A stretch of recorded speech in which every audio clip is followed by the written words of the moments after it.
Legenda Sabai Nan Alui. Di sebuah desa yang asri di Sumatera Barat, hiduplah seorang gadis bernama Sabai Nan Alui. Ia tidak hanya cantik jelita, tetapi ia juga memiliki budi pekerti yang sangat lembut seperti arti namanya, Alui. Sabai sangat menyayangi ayahnya, Rajo Babanding, seorang pemimpin yang adil dan bijaksana. Mereka sering menghabiskan waktu bersama di depan rumah gadang yang megah, dikelilingi oleh pegunungan hijau yang selalu diselimuti kabut pagi yang magis dan indah. Namun, ketenangan desa terusik oleh kedatangan Rajo Nan Panjang. Ia adalah penguasa dari wilayah tetangga yang terkenal angkuh dan serakah. Rajo Nan Panjang datang membawa banyak pengawal dan hadiah-hadiah mewah untuk menunjukkan kekuasaannya. Matanya yang tajam menatap ke sekeliling dengan penuh ambisi, sementara pengawal setianya berdiri siaga membawa pesan tersembunyi yang mengancam kedamaian desa tersebut. Rajo Nan Panjang datang dengan maksud untuk melamar Sabai. Ia ingin menjadikan gadis itu istrinya dengan paksa. Mendengar hal itu, Rajo Babanding dengan tegas menolak lamaran tersebut. Ia tidak akan membiarkan putrinya yang lembut dinikahi oleh putra atau pria yang tidak memiliki rasa hormat dan belas kasih. Sabai berdiri di belakang ayahnya, merasa cemas, namun ia kagum akan keberanian sang ayah yang melindungi kehormatan keluarga mereka. Rasa terhina karena lamarannya ditolak mentah-mentah, Rajo Nan Panjang menantang Rajo Babanding untuk berduel di padang panapuran. Duel ini akan menentukan siapa yang lebih kuat dan berhak atas segalanya. Rajo Babanding demi membela harga dirinya dan putrinya menerima tantangan tersebut. Mereka kini berhadapan di sebuah padang rumput luas di bawah kaki gunung, di mana angin berhembus kencang menggoyangkan ilalang. Duel berlangsung dengan sangat sengit di tengah padang.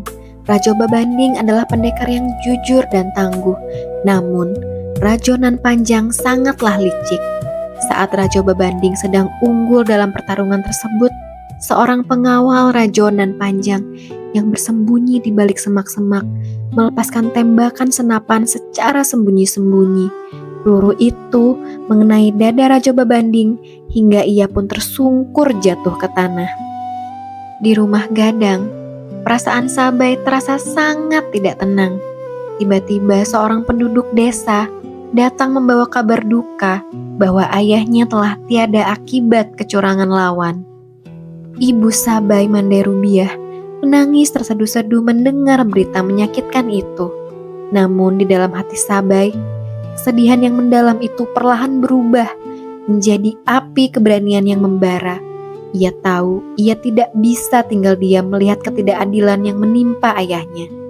Sabai segera berlari kencang menuju padang panapuran. Di sana ia menemukan tubuh ayahnya yang sudah tidak bernyawa.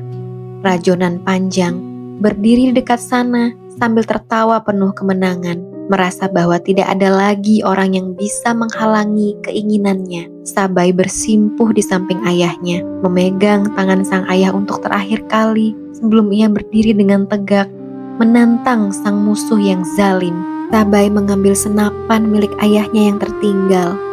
Ia berdiri dengan gagah, mengenakan pakaian adatnya yang indah, namun kini tampak seperti baju perang yang kuat. Ia menantang Rajo Nan Panjang untuk menghadapinya satu lawan satu. Rajo Nan Panjang hanya tertawa meremehkan, menganggap Sabai hanyalah seorang gadis lemah yang tidak tahu cara bertarung.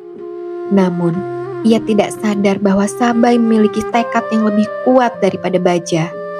"Kau telah membunuh ayahku dengan cara yang sangat licik," seru Sabai dengan suara yang menggetarkan lembah.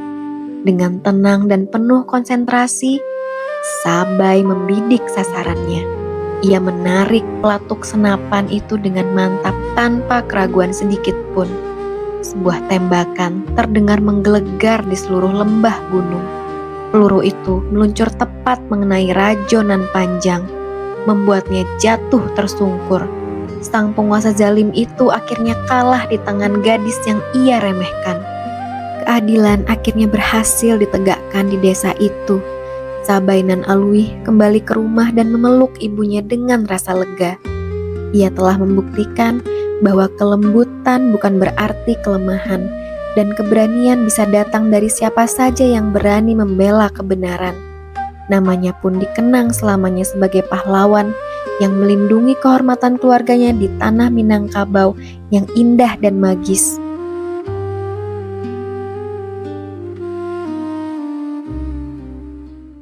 Mau papa dan mama mendongeng cerita apa lagi? Tulis di komentar ya.